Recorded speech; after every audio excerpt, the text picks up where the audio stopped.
This is exactly what happened in 1920 when there was still a fragile parliamentary democracy in Italy, and Mussolini just started to ignore Parliament. And Parliament kept legislating, and Parliament kept negotiating. And Mussolini was just waiting for Parliament to realize that the time for negotiating was over. So that was the moment we were in. That was where we had gotten to. And I personally was terrified. Right up until Election Day. And something really extraordinary happened on Election Day, and I didn't think it would happen. I left the country on Election Day because I was nervous about the deployment of military and the fact that it had been well documented that the 2000 and 2004 elections had been hacked and stolen by the Republican team. And I was anticipating the following scenario. I was worried that there would be mass voter suppression or mass perversion of the vote, and voters would object.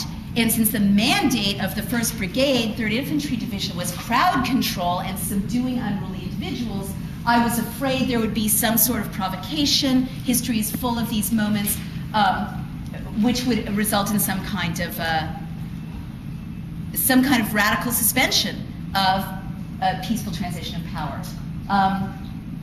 I would like to believe that that was a crazily paranoid concern, but unfortunately, every single one of the developments in the blueprint that I started to predict once I understood the blueprint came true. And it's not because I'm so smart, it's because the blueprint is so predictive.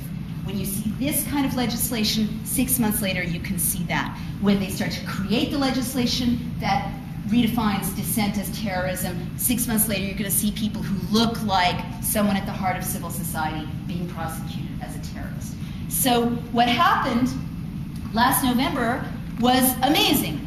For the first time, really, technology married with citizen awareness to save us from a possibly very dark outcome, even if it was just a stolen election, By the way, an election which, had it been stolen, would have allowed the same cabal with front people in the form of Palin and Cheney building up the foundation of a closed society. But what happened on Election Day was that many thousands of citizens were alerted by each other through the internet and one-to-one. And these citizens took their technology, their phones and their cameras and their video cameras, and they went to the polls and they documented the abuses that they saw. There were also lawyers deployed at polling stations throughout the country. For once, it was either PBS or CNN agreed to broadcast in real time these reports by citizens of malfeasance at the polls. And I believe that this made it impossible for any potential disruptions of the process to unfold. Rove basically signaled that Obama was going to win, and the rest is history. So now here we are. It is so tempting to believe that the clouds are parting, this knight on a white horse has ridden up, the Constitution is safe, we can all go back to internet shopping and doing what we were doing before. That would be very, very unwise. Yes, the last couple of days have been transcendently joyful for me personally, as well as for the people I know who've been working for 3 years on trying to, for instance, close Guantanamo, or trying to, for instance, make sure the United States doesn't torture. I mean, transcendently joyful. But all those laws are still in place. And, Obama is moving forward aggressively in these early days, but I'm scared for him because there are powerful vested interests that do not want him to succeed in rolling back the Patriot Act, in reestablishing the Fourth Amendment. What are these vested interests? A third of the economy used to be devoted to Cold War weapon systems. In the wake of the Cold War, these corporations shifted into surveillance and security technologies. They need a hyped global war on terror to sustain profits, or they're looking at falling market share. They need to turn the United States into a police state, a surveillance society. Western Europe into a surveillance society. You see this in Britain.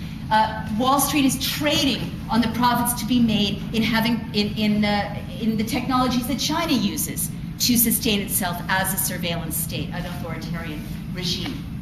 These people have lobbyists that sit down with Homeland Security officials and write the laws. Billions are to be made in continuing to shred the Constitution, and not a penny is to be made in restoring it. So to conclude, our work is not done. It is not done. Obama needs, and every president in the future, needs a powerful grassroots movement of engaged and alert and aware citizens, mobilized, lobbying, organized to hold his feet to the fire.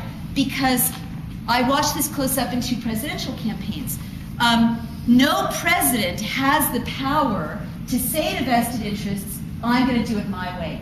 If he says, well, I'm sorry, but 30 million Americans are organized to restore the Fourth Amendment, I can't give the telecommunications companies what they want, then that's how realpolitik works. That's what he needs. So that's why I wrote the sequel to The End of America, which is Give Me Liberty. If The End of America was showing how a society closes down, Give Me Liberty is learning from history how we restore democracy and the rule of law, and also the last third are 55 action steps you can take as a citizen to take back power and lead this country yourselves. Everything from here's how you start a political movement, here's how you write and place the op-ed, here's how you do television, here's how you do radio, here's how you leak to a reporter, here's how you draft the laws, here's how you get an initiative or a referendum going in your state, if you have an initiative or referendum state. Here's how we amend the Constitution.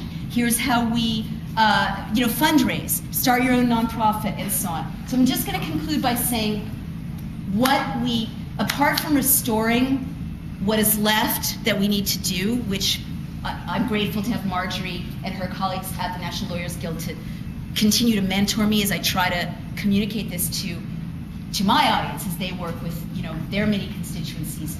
There are two final things I want you to take away. One is that half of students graduate with no civics education anymore. So they don't even know what democracy is, let alone how to defend it when it's threatened. And the last thing I want to say is, if we've learned anything from this nightmare, it's that freedom cannot be defended by us handing over our power either to a would-be dictator or to a would-be savior. Both of these are equally foolish and dangerous. We cannot sit around thinking someone's going to rescue us, someone's going to save us, let's leave it to him. We can't be passive anymore. If we're going to continue to take back what the founding generation intended us to do, we have to wake up every day knowing that the fight is up to us, the defense of the Constitution is up to us, the prosecuting of the debates is up to us, not up to the pundits on Fox News or CNN, and worrying about the rule of law, can't be left to constitutional scholars or even to these brilliant professional activists and leaders in this movement. It is up to ordinary people to stand up for the Constitution, to lead the country, to take back the power, and make sure that this darkness never descends again. So that's all I want to say. I'd love to take your questions, but I want one more moment to celebrate what the National Lawyers Guild has done and what all of you have done in alliance with them. Thank you so much.